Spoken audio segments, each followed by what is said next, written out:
Okay जी, start करते हैं। 2 weeks classes नहीं हो सकी ईद हॉलीडेज़ की वजह से, तो अब हमें थोड़ा सा पेस पकड़ के आगे जाना पड़ेगा क्योंकि कुछ टॉपिक्स हैं जो हमें कवर करने पड़ेंगे। कुछ क्वेश्चंस मैं पूछ लेता हूँ आप लोगों से। आप लोगों में से कितने लोगों को वर्चुअल इन्वायरमेंट का पता है?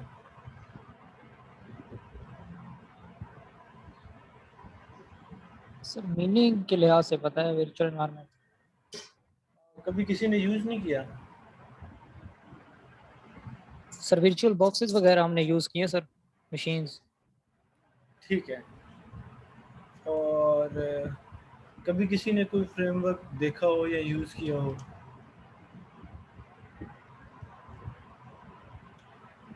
मीन्स के आइडिया हो, आप में से कभी किसी ने फ्रेमवर्क एटलीस्ट अपने सिस्टम पे इंस्टॉल किया हो?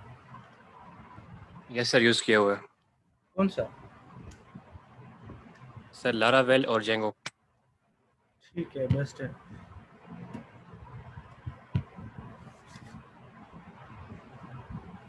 चलिए स्टार्ट करते हैं। एक रिक्वेस्ट रह गई थी जो लास्ट टाइम हम कवर नहीं कर सके थे, हमें नेक्स्ट वीक कवर करनी थी लेकिन वो वीक ऑफ हो गया। तो पहले हम पोस्ट रिक्वेस्ट देख लेते हैं, उसके बाद हम फ्रेमवर्क की तरफ मूव कर जाएंगे। जो फ्रेमवर्क मैंने डिसाइड किया और जिस तरह स्टार्ट में आप लोगों को बताया था वो फ्लास्क फ्रेमवर्क है। तो ये पाइथन का फ्रेमवर्क है, थोड़ा बहुत मिलता जुलता है जेंगो से, लेकिन हम जेंगो में इंटेंशनली यूज़ नहीं कर रहा और इस पॉइंट पे यूज़ करना भी नहीं चाहिए क्योंकि वो काफ़ी कॉम्प्लेक्स हो जाएगा एट द मोमेंट। सो हम फ्लास्क से स्टार्ट करेंगे। अगर आप लोगों को चीज़ें समझ आना शुरू हो गई तो फिर हम देख सकते हैं कि किस साइड पे मूव कर सकते हैं। अदरवाइज़ हम इससे तकरीबन वो सारे काम कर सकते हैं जो आप लैरावेल, जेंगो या किसी और फ्रेमवर्क से कर सकते हैं। ठीक है, किसी को कोई क्वेश्चन कि हम ये फ्रेमवर्क यूज़ क्यों करेंगे या हमें कोई और फ्रेमवर्क यूज़ करना चाहिए था?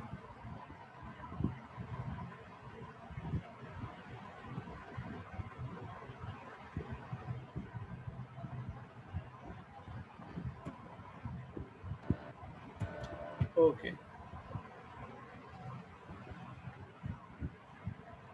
गेट रिक्वेस्ट हम लोगों ने पहले देखी थी एजेक्स के थ्रू, जो हमने सेट की थी वो गेट रिक्वेस्ट होती है। अब किसी भी रिक्वेस्ट को हिट करके देख लें ब्राउज़र में, जो मैंने अभी हिट किया है, मैं ये हिट कर रहा हूँ, ये गेट रिक्वेस्ट होगी। ठीक है, मैं ये रिक्वेस्ट हिट कर रहा हूँ, ये गेट रिक्वेस्ट है। मीन्स कि एक सर्वर पे स्टैटिक पेज पड़ा हुआ है, मैं उसे उठा के अपने पास रेंडर कर लेता हूँ। तो जो भी रिक्वेस्ट सिंपली समझने के लिए कि ब्राउज़र की यूआरएल में उसको गेट किया जा सके ब्राउज़र में, उसे गेट रिक्वेस्ट कहते हैं। ठीक है, गेट रिक्वेस्ट में किसी को कन्फ्यूजन, ये हमने लास्ट टाइम भी देखी थी, मैंने इसका ब्रीफ सा एक इंट्रो दिया है, आप में से किसी को समझ ना आई हो। लास्ट टाइम आप लोगों ने देखा होगा तो हम लोगों ने कुछ एग्जांपल्स की थी जिसमें हमने सर्वर से वो कंट्रीज़ का डाटा उठाया था, वो गेट रिक्वेस्ट थी एजेक्स की, और फिर हमने अपने पास पब्लिश किया था। सिमिलरली ये भी एक गेट रिक्वेस्ट है, इसमें एक इमेज पड़ा हुआ है सर्वर पे, मैं उसे गेट रिक्वेस्ट के थ्रू अपने पास गेट कर रहा हूँ। ये भी गेट रिक्वेस्ट है। ये एक पेज है जो मेरा सर्वर पे पड़ा हुआ है, जो कि अब लोकल होस्ट है एट द मोमेंट। मैं एक यूआरएल जो कि डायरेक्टरी स्ट्रक्चर है, अभी मैं उसको टाइप करता हूँ, हिट करता हूँ, तो वो मेरे पास रेंडर होके आ जाता है। ठीक है, किसी को कन्फ्यूजन गेट रिक्वेस्ट में? No sir. ओके, अब हम आ जाते हैं पोस्ट रिक्वेस्ट के थ्रू। पोस्ट रिक्वेस्ट को समझने की दो तरीके हैं, अगर आपने देखा ना हो कि कौन सी रिक्वेस्ट पोस्ट है और कौन सी रिक्वेस्ट पोस्ट नहीं है।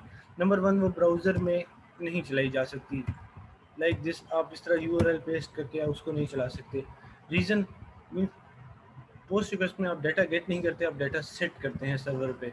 सो अगर इसको समझने के लिए ऐसे देखें कि स्टूडेंट का एक डाटा है, आपने एक नई एंट्री करनी है, मीन्स एक नया स्टूडेंट रजिस्टर्ड हुआ है, आपने एक नई एंट्री डेटाबेस में करनी है और सर्वर पे उसे सेव करना है। तो आप स्टूडेंट का डाटा एक पोस्ट रिक्वेस्ट के थ्रू उधर भेजेंगे और डीबी में स्टोर कर देंगे, सर्वर आपको एक्नॉलेज कर देगा कि आपका डाटा सेव हो गया है। ठीक है, दो मेन कॉमन एग्जांपल्स जो डेली लाइफ में आप लोग दिन में काफ़ी बार देखते होंगे, एक लॉगिन है और एक साइन अप है। दोनों में आप सर्वर की तरफ कुछ डाटा भेज रहे होते हैं। रजिस्टर जो साइन अप है, जिसे रजिस्टर कहते हैं, उसमें आप डाटा सर्वर पे स्टोर करते हैं। पहली दफ़ा आप जाते हैं, वो आपका डाटा सर्वर पे स्टोर कर देता है। ठीक है।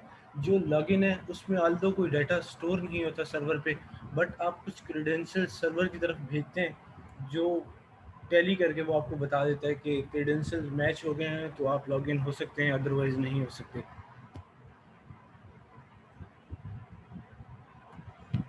ठीक है। मैंने एक सिंपल सी एपीआई का यूआरएल ढूंढा है क्योंकि एट द मोमेंट हम लोग कोई बैकएंड यूज़ नहीं कर रहे, ना हमारे पास डिज़ाइन है, ना हमें डिज़ाइन करना आता है। तो मैंने एक सिंपल बैकएंड एपीआई का इंटरफेस ढूंढा है, उसके थ्रू हम कुछ रिक्वेस्ट करके देखेंगे और समझेंगे कि सर्वर चल रहा कैसे होता है। और फिर जब हम अपना बैकएंड लिखना सीख जाएंगे तब हम उसी फ्लो को रेप्लिकेट करके देखेंगे अपने पास। ठीक है, ये वो पॉइंट है जो मैं आप लोगों के साथ डिस्कस करना चाहता था। पोस्ट रिक्वेस्ट दो तरह की होगी। एट कभी मैं सर्वर पे डाटा स्टोर कर रहा हूँ और कभी मैं सर्वर की तरफ डाटा भेज रहा हूँ जो वेरीफाई करके सर्वर मुझे वापस बताएगा कि आइदर ये डाटा करेक्ट है या इस डाटा की इंफॉर्मेशन सर्वर के पास पड़ी हुई है, नहीं पड़ी हुई, और उसके अगेंस्ट मैं फिर कुछ एक्शंस अपने पास क्लाइंट एंड पे लूँगा। ठीक है, जब भी इस कोर्स में मैं क्लाइंट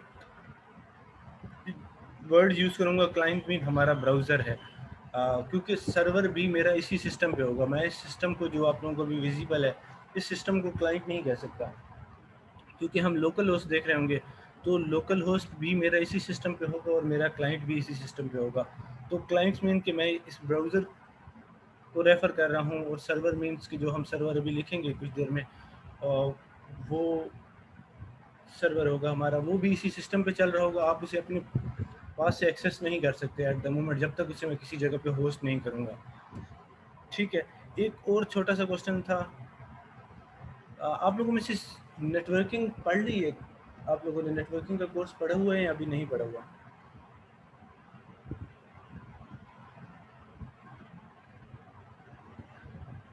पढ़ रहे हैं इस दफ़ा। पढ़ रहे हैं। आईपी और पोर्ट में डिफरेंस क्या होता है? सर आईपी एड्रेस किसी मशीन का होता है और जो पोर्ट होती है वो स्पेसिफिक किसी एप्लीकेशन के लिए होती है। एग्जैक्टली। तो इतना आइडिया है आप लोगों को कि आईपी और पोर्ट क्या होती है। ठीक है, इसको हम थोड़ा सा गो थ्रू करके, जैसे कि आप लोग ये सब्जेक्ट पढ़ रहे हैं तो हम बस इसको टच करके गुजर जाएंगे कि आईपी क्या होता है, पोर्ट क्या होता है, कौन सा सर्वर किस तरह चल रहा होता है। एक सर्वर के लिए एक नेसेसरी होता है एक आईपी हो और एक आपके पास पोर्ट हो। ठीक है, दो रिक्वेस्ट हम मेनली देखेंगे। हम पुट रिक्वेस्ट जो होगी वो भी पोस्ट के थ्रू कर सकते हैं और हम पोस्ट के थ्रू ही करेंगे, उसको एडवांस लेवल पे जाके हम सर्वर में अपडेट करेंगे। एक गेट रिक्वेस्ट होगी और एक पोस्ट रिक्वेस्ट होगी थ्रू आउट हमारे पास। जब भी हम यूज़र डाटा गेट करेंगे या शो करेंगे, डिस्प्ले पेज करेंगे, हम गेट के थ्रू करेंगे, और जब भी हम कुछ अपडेट करना होगा, कुछ टैली करना होगा सर्वर के थ्रू, तो हम पोस्ट के थ्रू करेंगे। ठीक है, ये एक एपीआई है। आप लोग कहें तो मैं इसका यूआरएल आप लोगों को सेंड कर देता हूँ चैट में।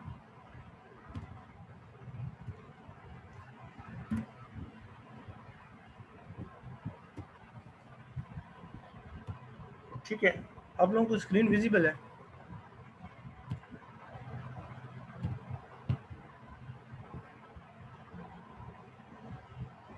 यस सर विजिबल है।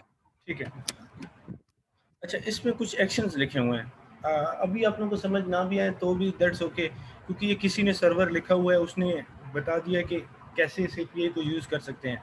यूजुअली दो तरह के डेवलपर्स होते हैं, कुछ लोग फुल स्टैक डेवलपर होते हैं, अदरवाइज दो तरह के डेवलपर होते हैं, एक बैक एंड डेवलपर होता है, एक फ्रंट एंड डेवलपर होता है।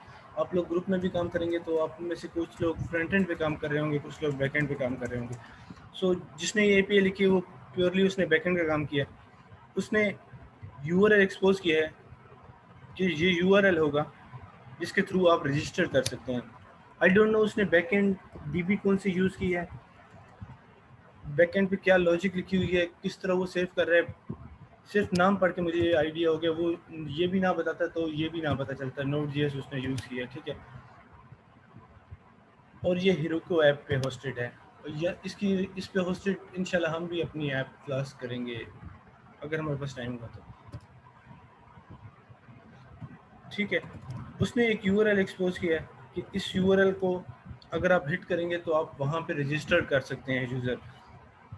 उसने साथ कुछ बॉडी की एग्जांपल दी है कि आपने इस तरह डाटा सेंड करना है तो आपके पास यूज़र रजिस्टर्ड हो जाएगा सर्वर पे।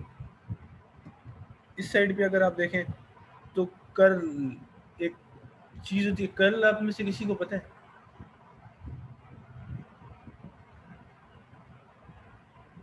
Sir idea. ठीक है। कर्ल एक किस्म की पाइथन की रिक्वेस्ट ही होती है। अगर मैं ब्राउज़र में जाऊँ यहाँ पे इसको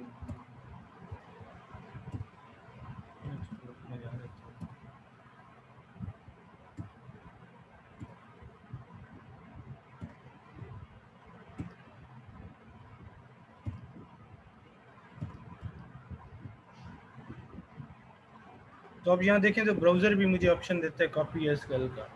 ठीक है, तो वो उस रिक्वेस्ट को इस तरह कॉपी करेगा कि उसके जितने भी क्रेडेंशियल्स हों, जो भी हेडर्स हों, जो भी बॉडी रिक्वायर्ड हो, वो सारी उसके साथ कॉपी कर लेगा। तो आप इसको कॉपी करके अपने पास शेल में या टर्मिनल में जो भी आप ऑपरेटिंग सिस्टम यूज़ कर रहे हैं, विंडोज यूज़ करेंगे CMD होगी, लिनक्स यूज़ करेंगे शेल होगा, आप इसमें एग्जैक्ट कॉपी पेस्ट करेंगे तो वो इस नाम के यूज़र को इस ईमेल के साथ ये पासवर्ड होगा और इस एज को सेव कर देगा सर्वर पे और आपको एक रिस्पांस रिटर्न कर देगा कि आपका यूज़र रजिस्टर्ड हो चुका है। ठीक है, एक चीज़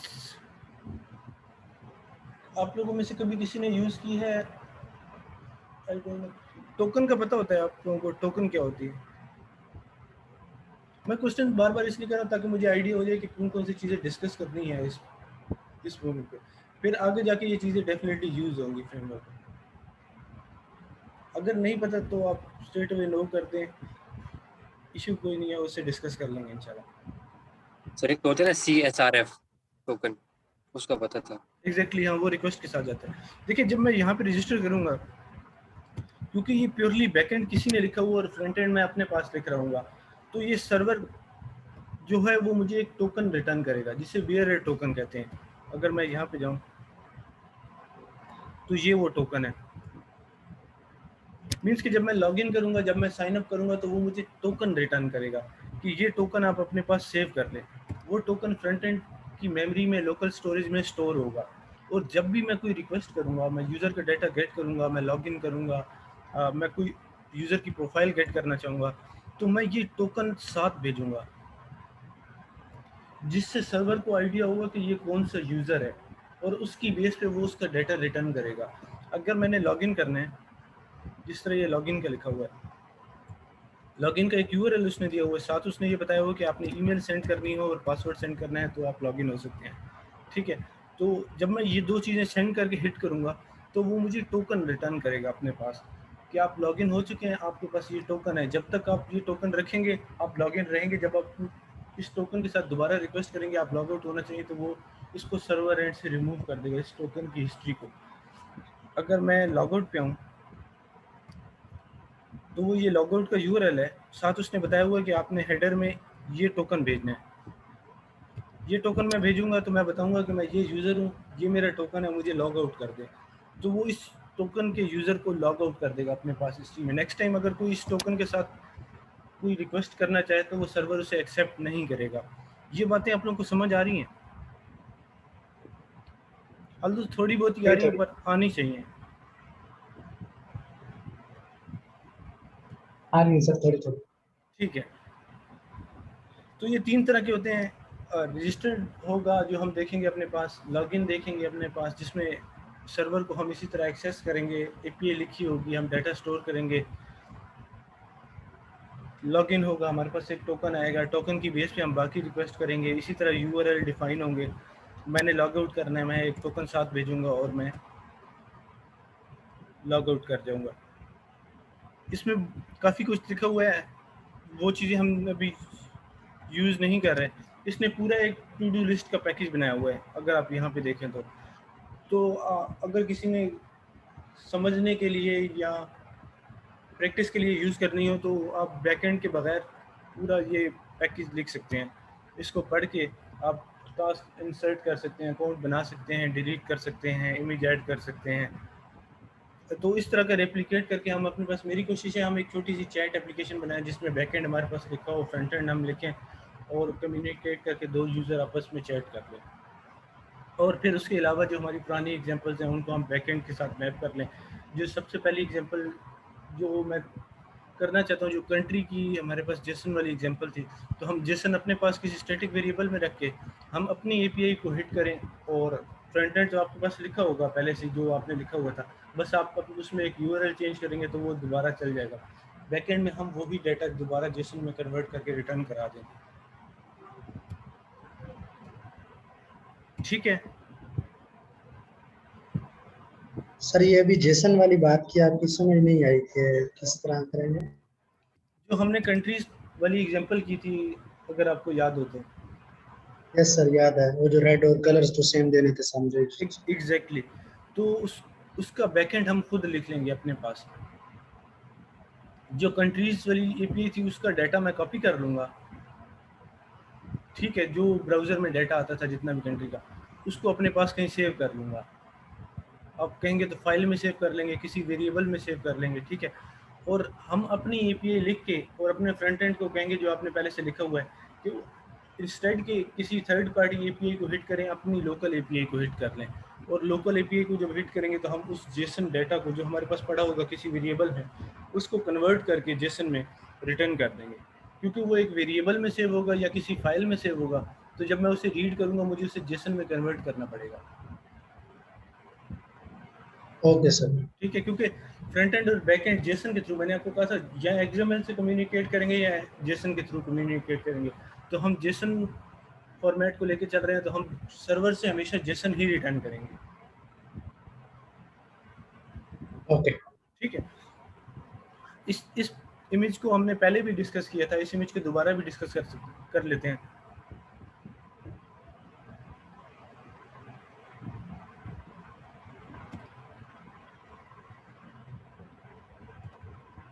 ठीक है, जो सर्वर होगा वो एट द मोमेंट हमारे पास ही होगा, इसी सिस्टम पे होगा, और क्लाइंट भी हमारे पास इसी ब्राउज़र में होगा।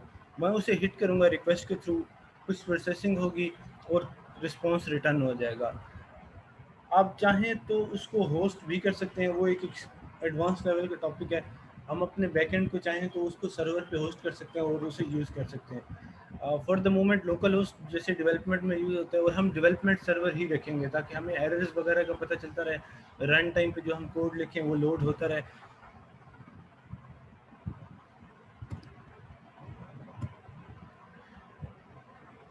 ठीक है, एक क्वेश्चन और था मेरा,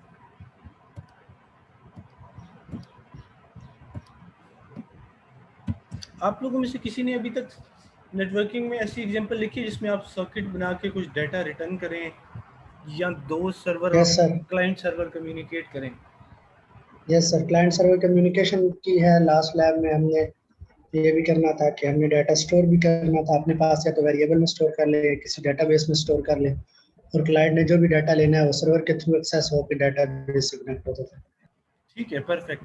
देखिए, अब एक आईपी होगा, एक पोर्ट होगा। आईपी एक मशीन का होता है, पोर्ट एक किसी सॉफ्टवेयर का होता है, ताकि उस मशीन को पता चले कि किस सॉफ्टवेयर को जाके डिलीवर करना है डाटा। इसलिए आईपी और पोर्ट मिल के काम करते हैं।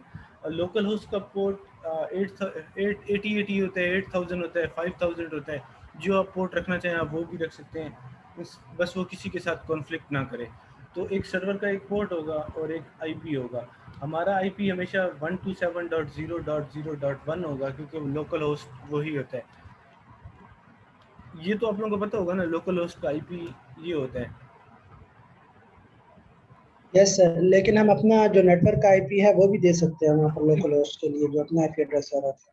एग्जैक्टली, लेकिन बाय डिफॉल्ट जितने भी आप फ्रेमवर्क यूज करेंगे उनका आईपी यही आ रहा होगा, 127.0.0.1। पोर्ट 8000 होगी, 8080 होगी, 5000 होगी। पोर्ट आपके पास चेंज करने का ऑप्शन होता है। ठीक है, जब आप उसको कहीं पे होस्ट करते हैं फिर उसका एक डोमेन नेम बन जाता है, एक पोर्ट वो बैकएंड पे चली जाती है, आपके पास एक डोमेन नेम, इस तरह की एक एपीआई आ जाती है।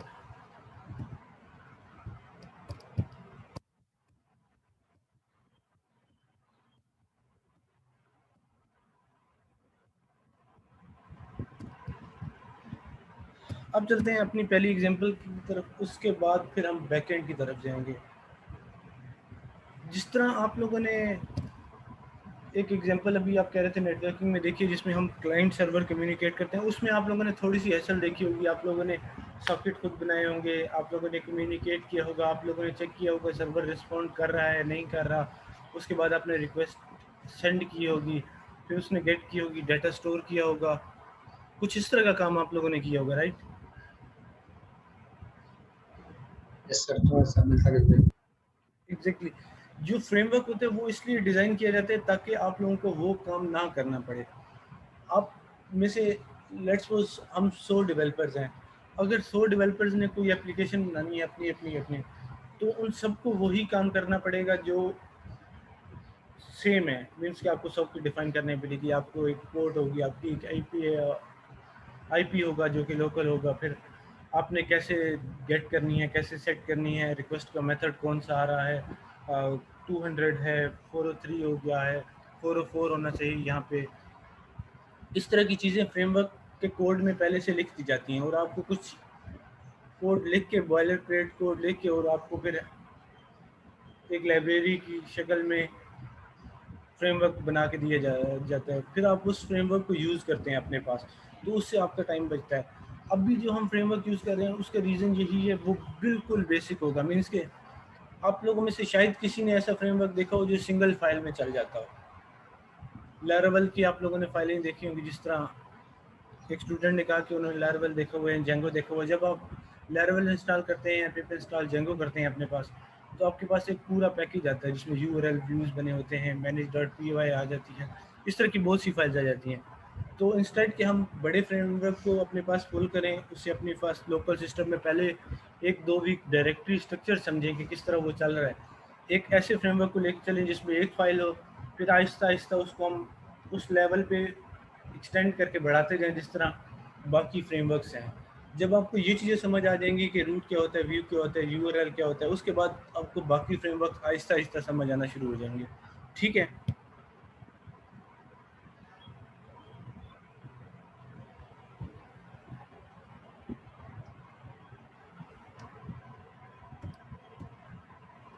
आप लोगों को ये कोड विजिबल है?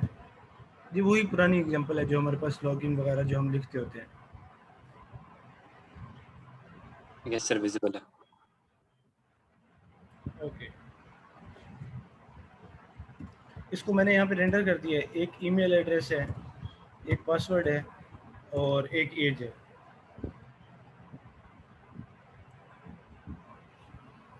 मैं दोबारा से यूज़र रजिस्टर्ड नहीं कर रहा, मैं लॉगिन एपीआई की एग्जांपल देखूंगा पोस्ट के थ्रू। मुझे पता है कि अगर ये ईमेल हो, ये पासवर्ड हो, मैं हिट करूंगा तो मेरा लॉगिन हो जाएगा, क्योंकि उसने बताया हुआ कि ये यूज़र यहाँ पे रजिस्टर्ड हो गया है, उसने ये यूज़र यहाँ पे रजिस्टर्ड किया हुआ है। आपने अगर रजिस्टर टेस्ट करना हो तो आप इसे कॉपी करें अपने पास, मैंने आप लोगों को सेंड कर दी थी ये एपीआई। आप इसे सेम टू सेम कॉपी करें और अपने पास टर्मिनल में पेस्ट कर दें, अगर आपके पास पाइथन इंस्टॉल है तो। और आपके पास एक एरर आएगा कि यूज़र ऑलरेडी रजिस्टर्ड। ठीक है, आप यहाँ पे अपनी ईमेल चेंज कर दें। ईमेल सिर्फ कॉमन नहीं होनी चाहिए, ईमेल यूनिक होती है, तो आपके पास यूज़र रजिस्टर्ड हो जाएगा। सर्वर आपको एक टोकन रिटर्न कर देगा। आप लोगों में से किसी के पास इंस्टॉल है तो कोई ये करके देख सकता है कि आप कर ले, यहाँ से कॉपी करके पेस्ट कर दें।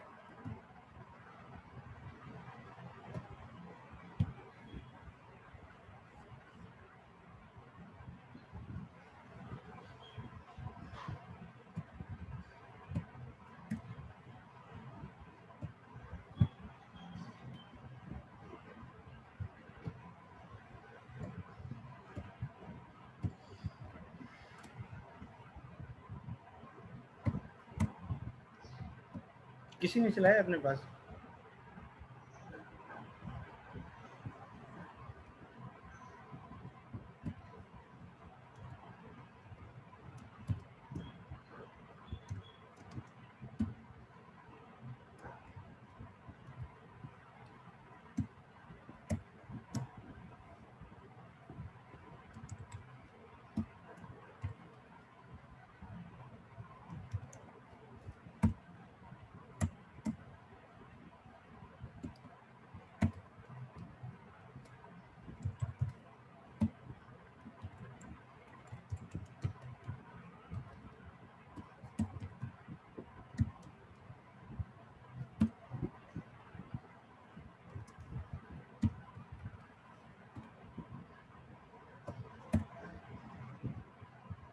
मेरी आवाज़ आ रही है या आप लोगों में से कोई ट्राई नहीं कर रहा? सर आवाज आ रही है लेकिन वो ट्राई नहीं किया हमने। ओके, आप लोग क्लास के बाद ट्राई कर लेना। इसको यहाँ से आप कॉपी कर सकते हैं और अपने पास टर्मिनल में उसे पेस्ट कर दें। ठीक है, जो भी कमांड लाइन टर्मिनल आपके पास, बस पाइथन इंस्टॉल होनी चाहिए और आपके पास इधर एरर आ जाएगा यूज़र ऑलरेडी रजिस्टर्ड, या ये रजिस्टर्ड हो जाएगा अगर आपने ईमेल चेंज किया। ठीक है, ओके सर। आपने लॉगिन भी करना हो तो आप इसी को कॉपी पेस्ट करके, टेस्ट करना हो तो आप इसी को कॉपी पेस्ट करके और इसी को टर्मिनल पे हिट करेंगे तो आपको एक टोकन रिटर्न कर देगा।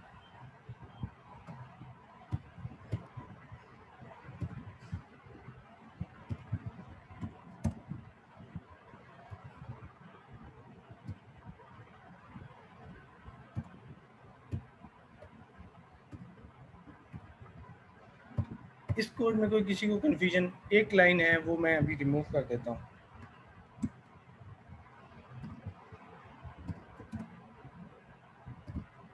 क्योंकि ये एक HTML फॉर्म है, इसमें एक सबमिट डिफाइन हुआ है, इसका एक एक्शन है यहाँ पे, जो मैंने आप लोगों से कहा था हम HTML फॉर्म में जाएंगे तो एक चीज़ डिस्कस करेंगे। जब भी मैं सबमिट पे क्लिक करूँगा ये पेज दोबारा रेंडर होगा, अगर आप यहाँ पे देखें तो, विच मीन्स कि ये डेटा सेंड करने की कोशिश करता है किसी सर्वर के थ्रू जहाँ पे इसका एक्शन डिफाइन है। अगर यहाँ पे आप कोई और लैंग्वेज यूज़ कर रहे होते हैं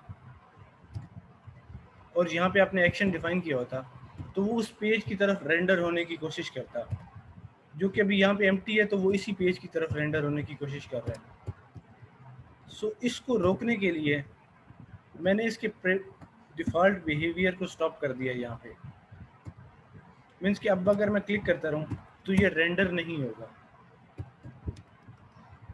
ठीक है, इस पॉइंट में किसी को कोई कन्फ्यूजन? सर ये अब दूसरे पेज पे जाने की कोशिश नहीं करेगा, लेकिन क्या ये डाटा सेंड करेगा? हाँ एग्जैक्टली, डाटा हम कैसे सेंड करेंगे, क्योंकि मैं एजेक्स रिक्वेस्ट यूज़ करूँगा तो मैं यहाँ से डाटा ये डाटा गेट कर लूँगा और एजेक्स रिक्वेस्ट सेंड कर दूँगा। ठीक है, जो HTML का डिफ़ॉल्ट बिहेवियर है मैंने उसे स्टॉप कर दिया है। एक बड़ा फेमस फ्रेमवर्क है रिएक्ट, वो यही काम करता है। उसको सिंगल पेज एप्लीकेशन इसीलिए कहते हैं कि वो ये सारे बिहेवियर स्टॉप कर देता है और फिर एजेक्स रिक्वेस्ट के थ्रू काम हो रहा होता है सारा।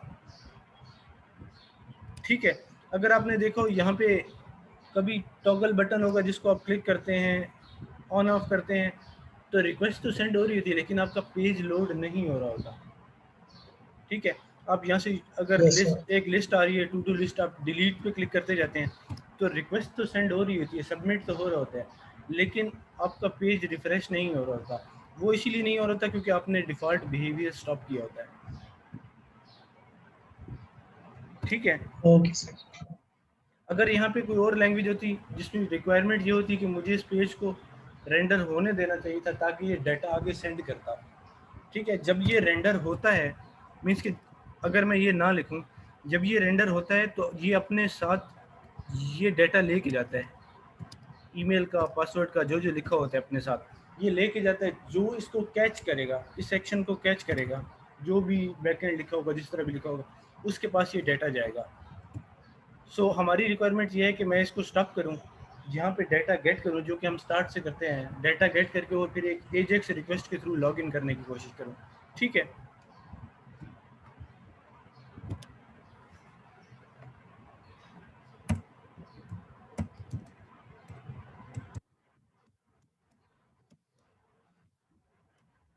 फंक्शन में जो ई का आर्गुमेंट पास कर रहे हैं ये क्या है?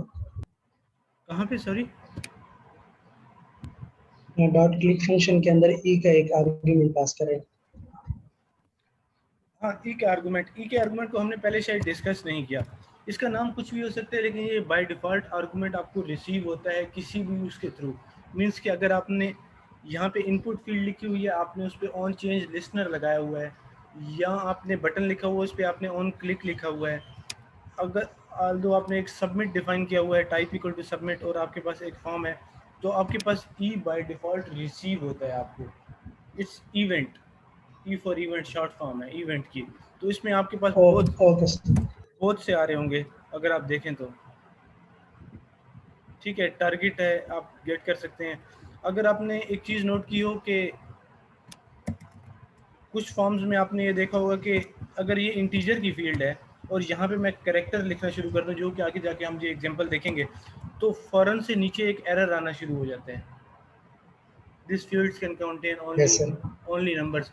तो वो इस ई के थ्रू रन टाइम पे इवेंट के through E dot target dot value gate कर रहा होता है अपने पास, और उसे चेक कर रहा होता है कि आइदर इट्स इंटीजर और नॉट। अगर वो नहीं होता तो वो रन टाइम पे यहीं पे एरर शो कराना शुरू कर देता है, और जैसे ही आप उसे चेंज करके इंटीजर लिखते हैं तो एरर हाइड हो जाता है। ठीक है, वो इस ई के थ्रू और होता है।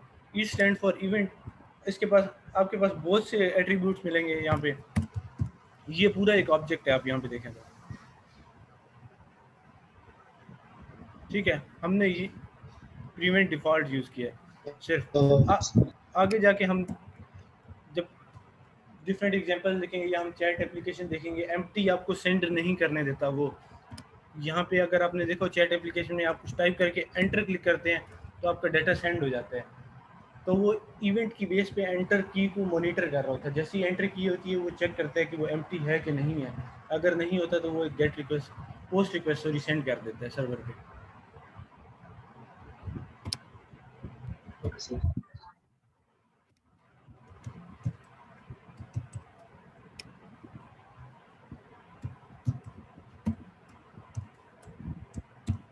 इस सिंटेक्स में किसी को कोई इशू तो नहीं है? ये तो वही चीज़ है जो हम बार बार अपने पास करते हैं।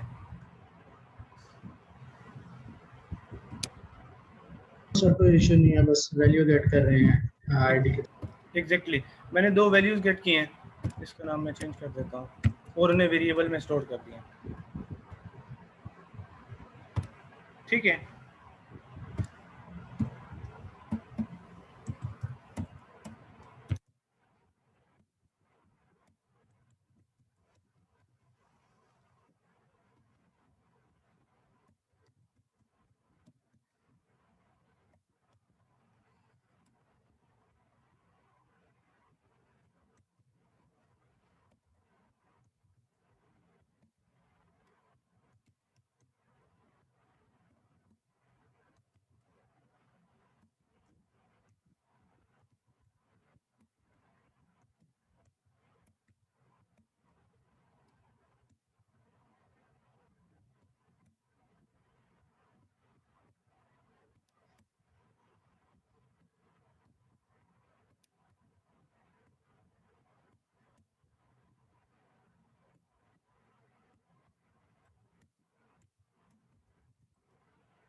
ठीक है।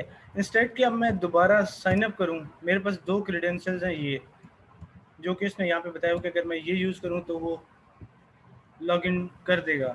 सो मैं इन्हीं को यूज़ करके जो मेरे पास आ रहे हैं डेटा गेट सेट, इसलिए मैंने किया कि ताकि आप लोगों को दोबारा से एक मेमोरी रिफ्रेश हो जाए। सो मैं वैल्यू को ओवरराइड करके चेंज कर देता हूँ।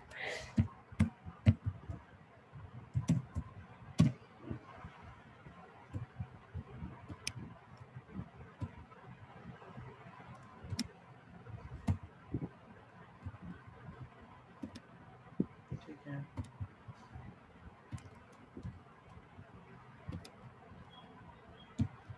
अब मेरे पास ईमेल और पासवर्ड में ये वैल्यू होंगी, ना कि ये वैल्यू होंगी जो मैंने यहाँ से गेट की थी।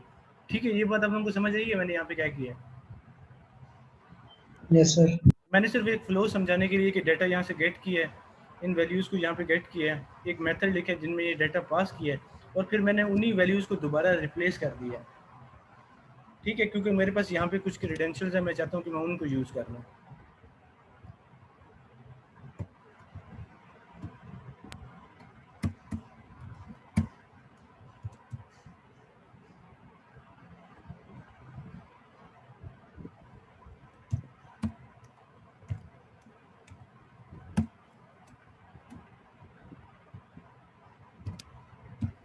अब यहाँ पे थोड़ा सा इस रिक्वेस्ट को समझ लेते हैं। रिक्वेस्ट का एक यूआरएल है जो कि हमारे पास ये यूआरएल है। मैं इस यूआरएल को कॉपी करके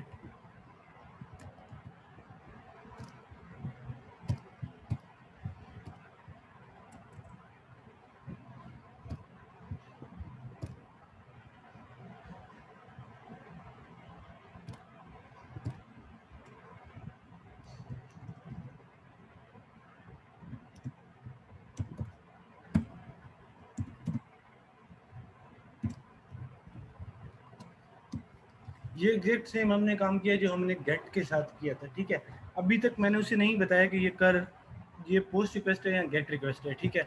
सो अगर हम यहाँ पे जाके देखें तो ये सर्वर पे डाटा सेंड कर रहा है, विच मीन्स कि एक पोस्ट रिक्वेस्ट होगी, और यहाँ पे ये लिखा हुआ भी है, ठीक है। अगर ये देखें, ये भी पोस्ट रिक्वेस्ट है, ये भी पोस्ट रिक्वेस्ट है, ये गेट रिक्वेस्ट है, ठीक है। आप यूज़र का डाटा गेट कर रहे हैं टोकन सेंड करके, ठीक है।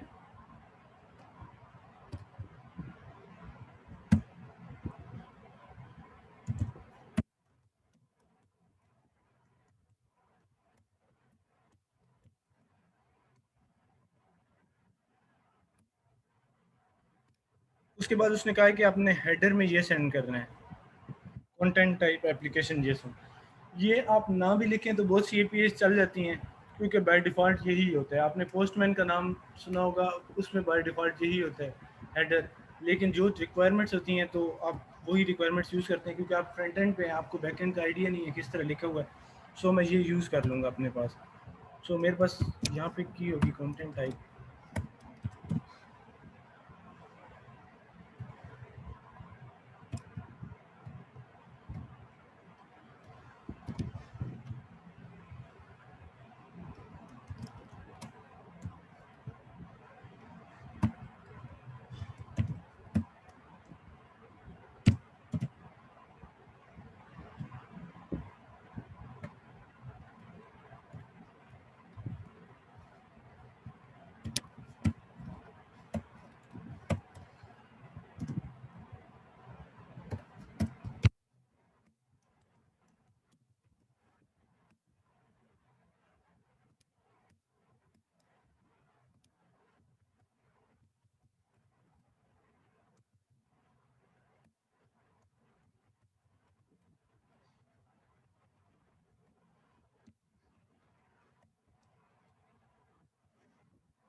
ठीक है। मैंने एक यूआरएल डिफाइन किया, जिस तरह यहाँ पे यूआरएल था।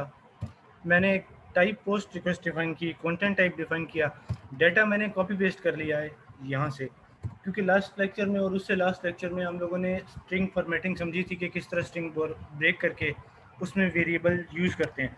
किसी को इस लाइन में कोई कन्फ्यूजन कि मैंने यहाँ पे क्या किया है, सिर्फ टाइम बचाने के लिए,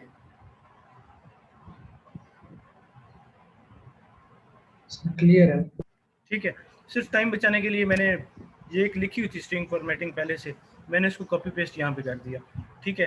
सो एक ईमेल होगी, अगर आप यहाँ पे देखें, ईमेल्स के अगेंस्ट ईमेल होनी चाहिए, पासवर्ड की के अगेंस्ट पासवर्ड की वैल्यू होनी चाहिए। सो मैंने यहाँ पे एक जेसन जिसको स्ट्रिंग में बनाया है, एक बॉडी को ईमेल की वैल्यू, पासवर्ड की वैल्यू और उसकी फॉर्मेटिंग कर दी है थोड़ी सी। सो अब आइडली ऐसे होना चाहिए कि मैं यहाँ पे सबमिट का बटन क्लिक करूँ, उसका बाय डिफ़ॉल्ट वेरिएबल प्रिवेंट हो जाएगा, एक कंसोल होगी, मैं 2 वैल्यूज़ गेट करूँगा, आगे सेंड करूँगा, उनको मैंने रिप्लेस कर दिया है बाय डिफ़ॉल्ट वैल्यूज़ से। मैं एक एजेक्स की पोस्ट रिक्वेस्ट सेंड कर रहा हूँ इन क्रेडेंशियल्स के साथ जो कि यहाँ पे डिफाइन है, और अगर सक्सेस होगी तो मेरे पास आ जाएगी, अगर एरर होगा तो वो हम ब्राउज़र में देख लेंगे। सो मैं इसे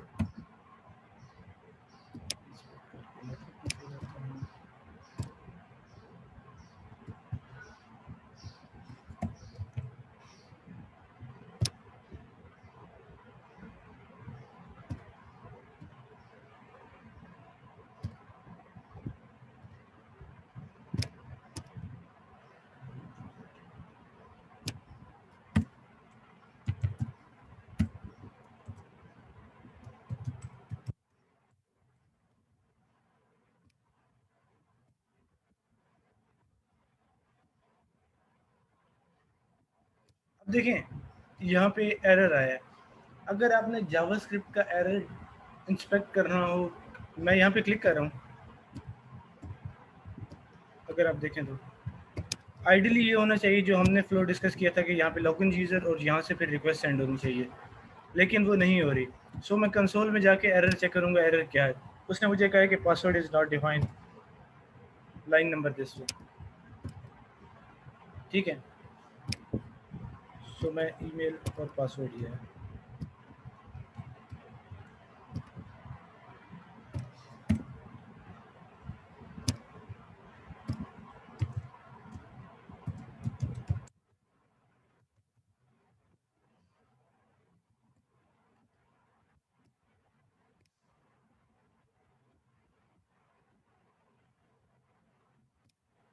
अब आप देखें, मैंने एक रिक्वेस्ट सेंड की है लॉगिन, उसके आप यहाँ पे आए,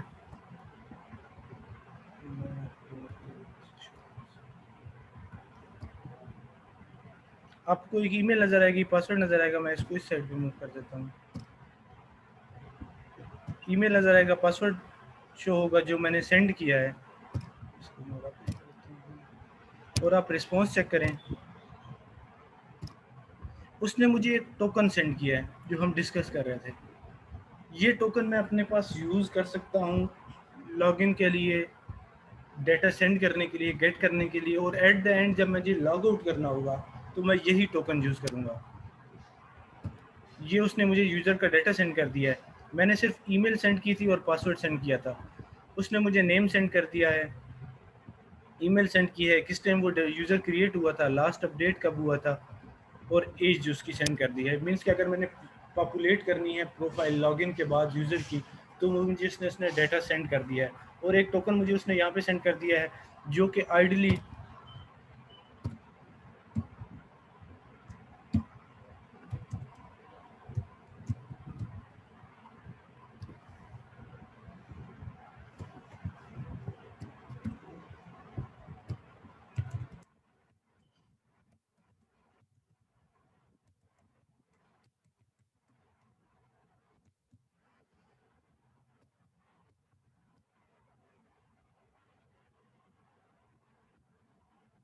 ये टोकन है। इसे मैं आइडियली आगे जाके अपने पास लोकल स्टोरेज में यहाँ पे स्टोर कर दूंगा। एप्लीकेशन, यहाँ पे आप देखें तो बहुत सेशन यहाँ पे स्टोर पड़े होते हैं। अगर आपने चेक करने हो, कुकीज़ यहाँ पे स्टोर पड़ी होती हैं। कुकीज़ आपको यहाँ से भी मिल जाती हैं ऊपर, अगर किसी की होंगी तो। और लोकल स्टोरेज ये पड़ी हुई है। आप अगर आपने लोकल स्टोरेज में कोई वैल्यू स्टोर कराई है, सेशन यहाँ पे पड़ी होगी। लोकल स्टोरेज के इसी तरह के ऑब्जेक्ट होंगे, मैं उन्हें आगे जाके यूज़ करूँगा। एक्सपोज, ये लोकल स्टोरेज का ऑब्जेक्ट है। आप इसमें वैल्यू सेट कर सकते हैं, गेट कर सकते हैं। इसको आगे जाके हम देखेंगे, अगर किसी ने पर्सनली खुद रीडिंग या लर्निंग के लिए देखना तो वो उसे देख सकते हैं। इस फ्लो इस तरह का होगा कि मैं इस टोकन को अपने पास स्टोर करूँगा, और फिर जितनी भी अल्टीमेटली नेक्स्ट रिक्वेस्ट होंगी, यूज़र गेट करना होगा, जो आप यहाँ पे देख रहे हैं, प्रोफाइल अपडेट करनी होगी, गेट करनी होगी, सबके साथ एक टोकन जा रहा है। ये वही टोकन है जो सर्वर ने अभी रिटर्न किया। ठीक है, इस पॉइंट तक किसी को कन्फ्यूजन है? उसके बाद फिर हम पाइथन पे जंप करते हैं।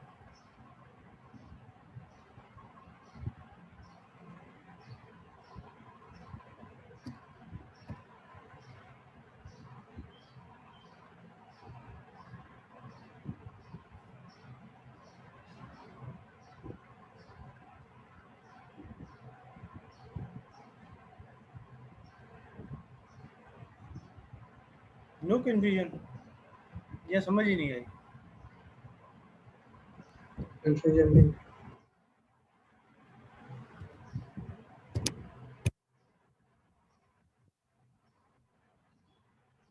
सर समझ आ गई है। ठीक है, अब मैं आप लोगों से एक यूआरएल शेयर करता हूँ। आप उस यूआरएल को अपने पास कोशिश करें इंस्टॉल कर लें। अभी आप लोगों को इंस्टॉल करना है, लेक्चर के बाद इंस्टॉल करना है? सर अभी हमने आगे से यूज करना उस यूआरएल को। सॉरी, आपकी आवाज़ क्लियर नहीं थी। सर अभी हमने जो लैब में काम करना था, साथ साथ अगर करना होगा तो फिर तो भी इंस्टॉल करना होगा। मैं चाहता हूँ कि आप लोग उस चीज़ को समझ लें, एक दफ़ा अपने पास इंस्टॉल कर लें, और फिर जो मैं अगर काम करूँगा, आप लोगों में से शायद किसी लोग कुछ लोगों की हैबिट हो कि वो साथ साथ काम कर रहे हो, आई डोंट नो, मुझे इसका आइडिया नहीं है। तो अगर किसी ने करना है तो वो कर सकता है। मैं आप लोगों के साथ एक लिंक शेयर करता हूँ।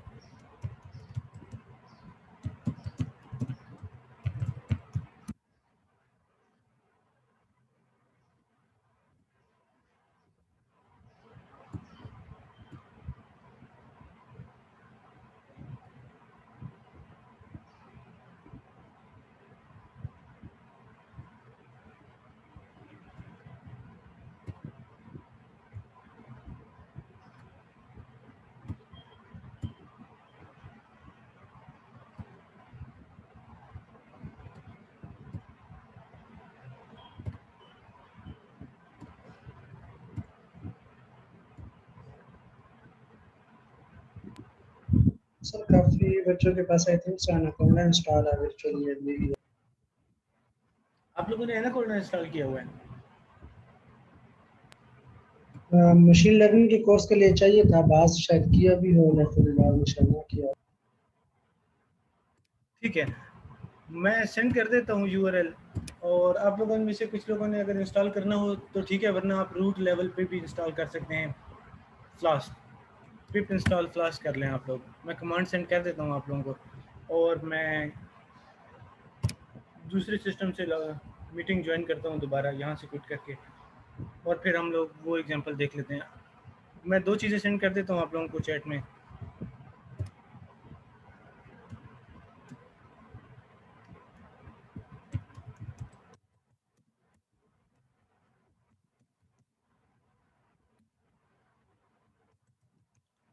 आप लोग ये दोनों चीज़ें सिस्टम पे अपने पास इंस्टॉल कर लें, मैं दूसरे सिस्टम से लॉगिन करता हूँ मीटिंग। ठीक है।